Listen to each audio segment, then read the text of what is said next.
Assalomu alaykum aziz obunachilar.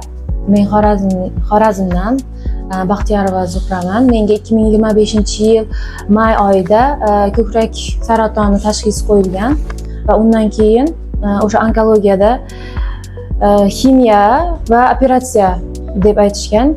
Ximiyadan qo'rqqanim sababli va uning asoratlarini yaxshilab o'rganganim sababli bu klinikaga kelganman va ular menga bioterapiya va kimyoterapiyadan farqlarini tushuntirib, bioterapiyaning insonga boshqa a'zolariga, boshqa sohalarga zarar yetkazmasdan faqat shu o'smaning o'ziga ta'sir qiladi deb tushuntirganlaridan keyin shu davolash jarayonini tanlaganman.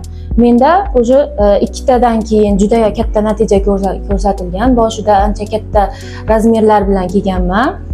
Ikkita bioterapiyadan keyin sezilarli natija olganman. Hozir 10 ta kursni tugallab, juda katta o'zgarish sezdim. Doktorlarga kattakon rahmat, sizlarga ham tavsiya qilaman kelishinglarni.